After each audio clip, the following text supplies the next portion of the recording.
As the sun set in the town of Gettysburg on June 30th, 1863, the stage was set for the beginning of the greatest battle of the Civil War.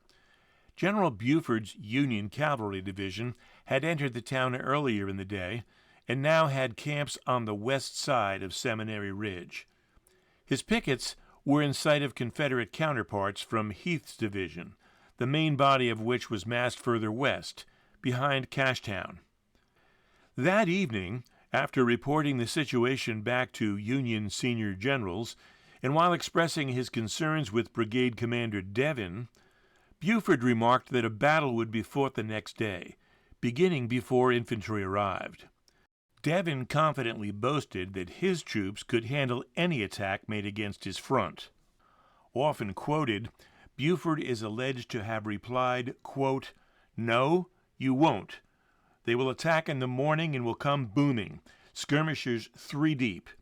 You will have to fight like the devil to hold your own until supports arrive. The enemy must know the importance of this position and will strain every nerve to secure it. And if we are able to hold it, we shall do well." Unquote. This animated and annotated video, interspersed with present-day location photos, is the first of a series, the subject of which is the movements in the fighting on the first day at Gettysburg. This video has been extracted from a comprehensive work that encompasses every inch of the Gettysburg battlefield, a highly detailed animation covering over 60 hours of conflict that took place on July 1st through 3rd, 1863. For more information about this acclaimed work and how you can use it to explore the entire battlefield and battle, visit our website, gettysburganimated.com. At daybreak on July 1st, a ring of pickets from Buford's cavalry division were on watch about 3 miles outside of Gettysburg. They formed a semicircle running from the southwest to the northeast. Behind the front line was a line of picket reserves.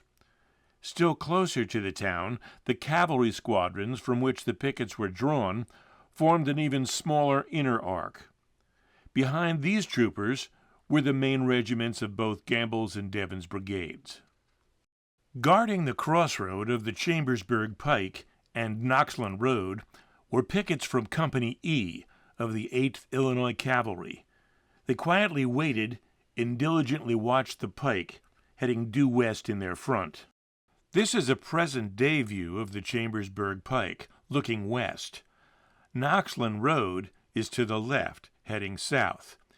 In 1863, this intersection was a 4-way intersection with the northern branch of Knxlyn Road running past the historical first shot marker to the right. In the distance, just beyond the far ridge, lies Marsh Creek. It is along this far ridge line that Confederate skirmishers pressed forward. The first shot marker memorializes the actions of Lieutenant Marcellus Jones, Company E, 8th Illinois, who borrowed a carbine from Sergeant Levi Schaefer and fired a single shot at a mounted Confederate officer about to cross Marsh Creek. The action gave notice to the Confederate column of infantry, led by the brigade of General James Archer. He halted the column and deployed a line of skirmishers on both sides of the pike. They slowly and methodically advanced, eventually pushing back the pickets of the 8th Illinois, with the column of infantry subsequently resuming their march toward Gettysburg. This is the present-day view of where Marsh Creek crosses the Chambersburg Pike, looking east. As previously stated, Archer's brigade approaches Marsh Creek in column until Lieutenant Jones's first shot is heard from the ridge at Knxlyn Road, 800 yards distant, at about 7:30.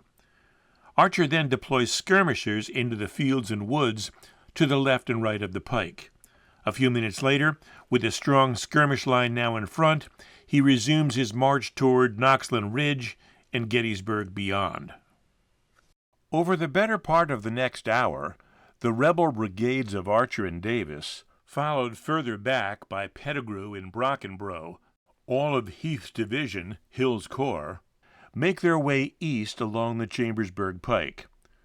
Their march is forced to halt from time to time as Archer's skirmish line, in front of the division, battles Buford's stubborn line of pickets and advanced squadrons.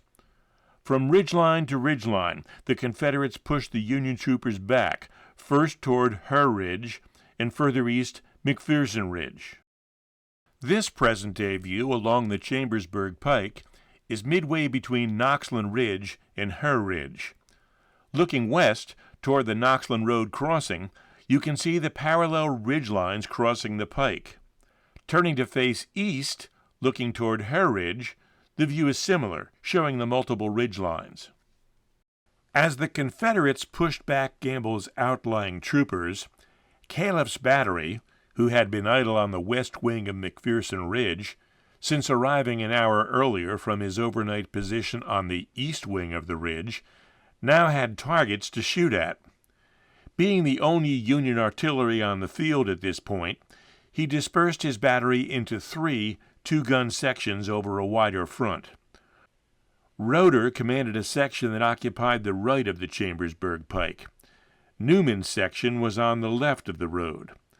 About 600 yards further to the left and south, just beyond the McPherson Woods, and not far from where Reynolds would later fall, Calef posted Pergel's section between the 8th New York and 8th Illinois Cavalry.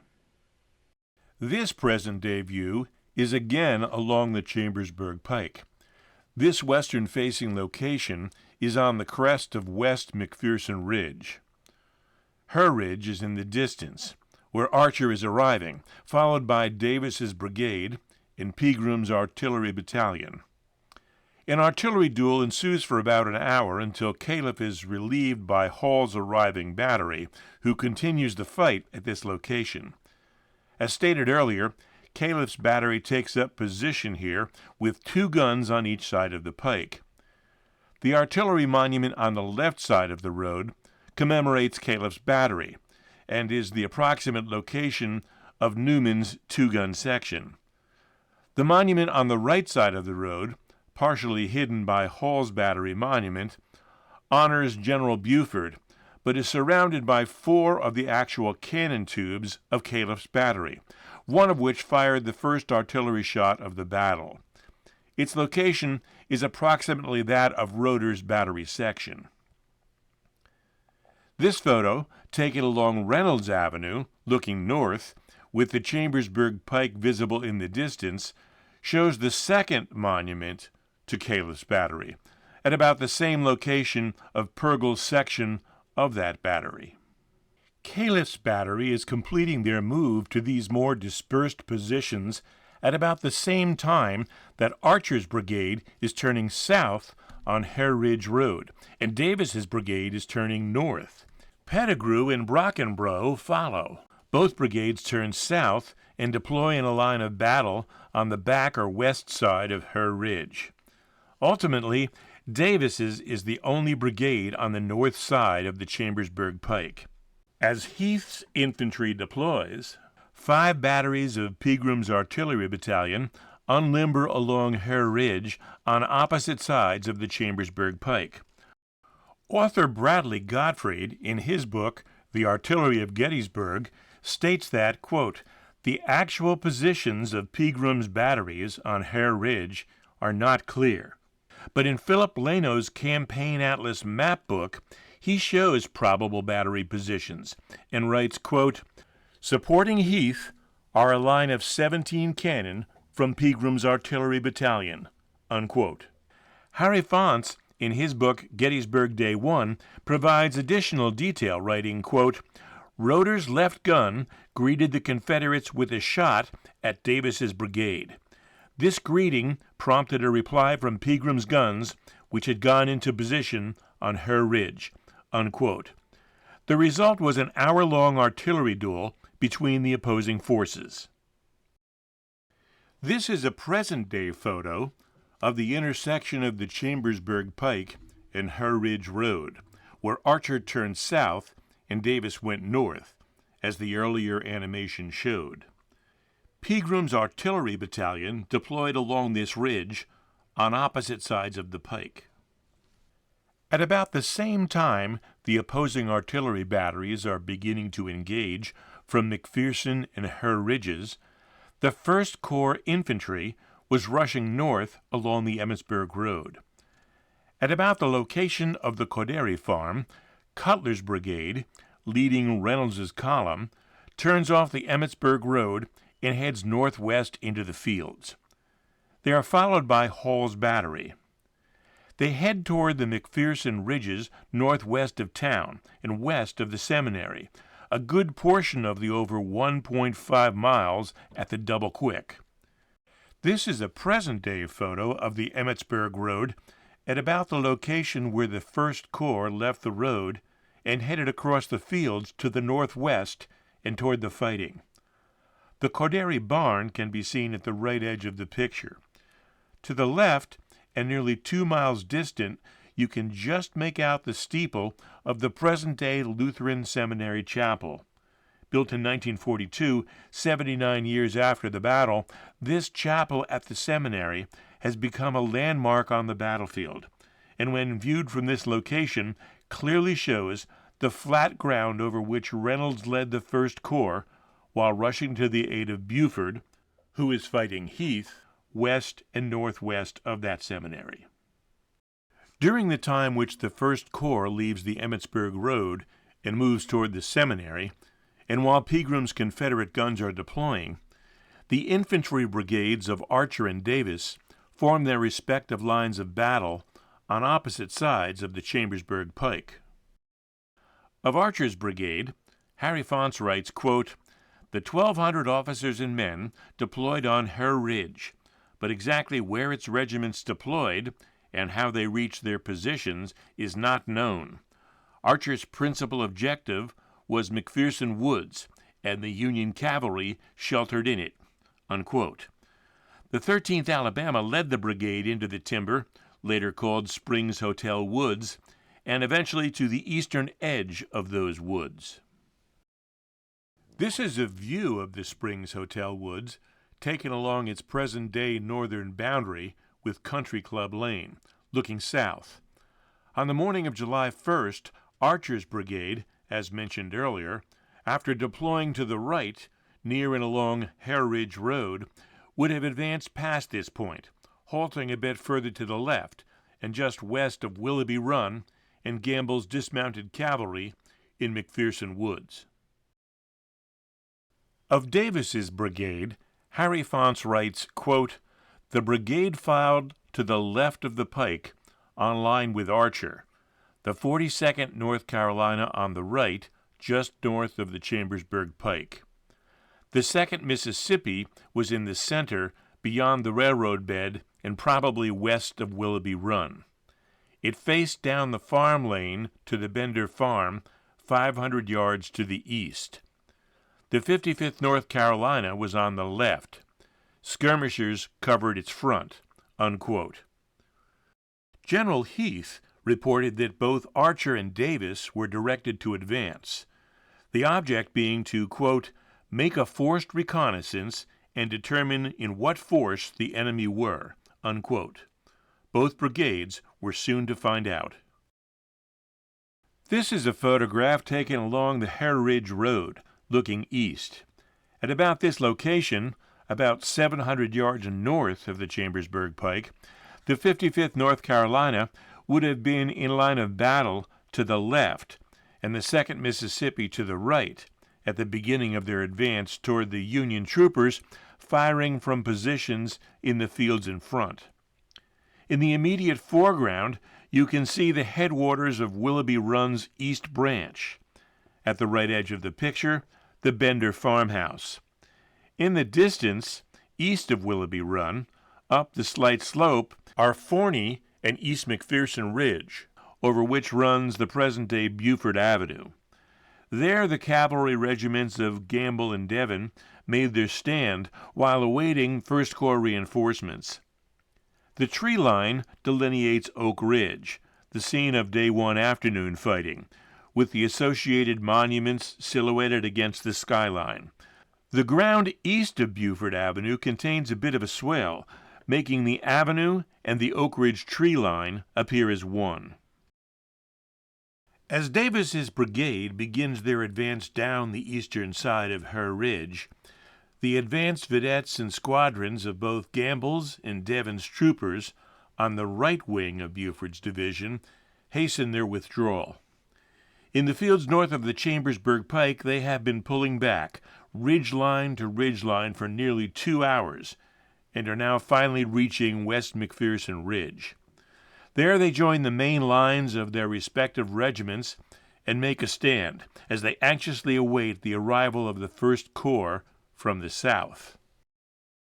This is a present-day view from Oak Hill, looking south. The Peace Light Memorial is just out of frame to the left. It was along Forney Ridge and further south West McPherson Ridge that the regiments of Gamble and Devon on Buford's right wing were entrenched and held off Davis's advance until relieved by the 1st Corps. Davis's left regiment, the 55th North Carolina, attacked through grain fields where the present-day Forney Woods are shown. Back in 1863, what is today a finger of trees extending the main Forney Woods much further south did not exist. The 2nd and 42nd Mississippi were further south, but still on the north side of the Chambersburg Pike. On the tree line mid-horizon, the location of the Springs Hotel Woods and Willoughby Run can be seen. Earlier, the battle animation showed Archer's brigade moving right to left through these woods and taking up positions on the west side of Willoughby Run. Buford's left wing was in and on the eastern edge of McPherson Woods. This location also provides yet another view of the multiple north-south ridge lines discussed earlier, this time clearly showing East McPherson Ridge and Shed's Woods at the southern end of Oak Ridge. But also note the sloping ground to the west of the fence line, running down to Willoughby Run, which is out of frame, before the land ascends back up to Herr Ridge. Meanwhile, Cutler was moving along the crest of Seminary Ridge, almost to the seminary buildings, before turning off the ridge and heading directly toward Buford's cavalry left wing and Calef's battery. To Cutler's front and left is the 8th Illinois, nearly half of which is deployed along the eastern banks of Willoughby Run. Further to the left is the 8th New York Cavalry. Both are regiments of Gamble's brigade. Harry Fonts writes, quote, "When Cutler's brigade reached the seminary area, the right of Buford's line was falling back to Seminary Ridge," unquote. Behind Cutler is Hall's battery, moving at a gallop and rapidly closing on the rear of Cutler's infantry column. Fonts continues, quote, "Wadsworth directed Cutler to take his 3 leading regiments, the 76th New York, the 56th Pennsylvania, and the 147th New York, north into the Swale in front of the seminary and across the Pike and unfinished railroad bed into the fields beyond," unquote. This is a present-day view of the swale between Seminary Ridge and McPherson Woods. The photograph was taken from Reynolds Avenue. McPherson Woods is behind the position, Seminary Ridge on the horizon. The famous Lutheran seminary cupola can be seen amongst the trees, as well as the steeple of the landmark Lutheran Seminary Chapel mentioned and shown earlier. Cutler's brigade left the ridge and rushed through this valley, closely followed by Hall's battery, both heading to the north, as previously stated. While the 56th Pennsylvania continued north, forming a battle line west of Shed's Woods, the 76th New York was slower to deploy. After being harassed by artillery fire on their march north and receiving rifle fire from Confederates concealed in the wheat fields to the northwest, of the 76th, Fonts writes, quote, "The New Yorkers hesitated. Major Grover, their commander, did not know at first if the fire came from friend or foe, and he cautioned his men to hold theirs until the enemy could be seen," unquote. Once the situation clarified, however, the 76th resumed their march and double-quicked behind the 56th Pennsylvania and into line on their right. This is a present-day photo taken from North Reynolds Avenue, looking northeast, just to the south of the Cntr Railroad cut. Shed's Woods, running along Oak Ridge, is on the horizon. In the foreground field, after the 56th Pennsylvania passed through, crossing the railroad cut rushing north, the 76th Pennsylvania halted here while their major sorted things out, as mentioned moments ago. This is a view further north, also along Reynolds Avenue. In this field, the 56th Pennsylvania formed their line of battle facing west. They were followed minutes later by the 76th New York. We'll be discussing the 147th New York in the upcoming segment.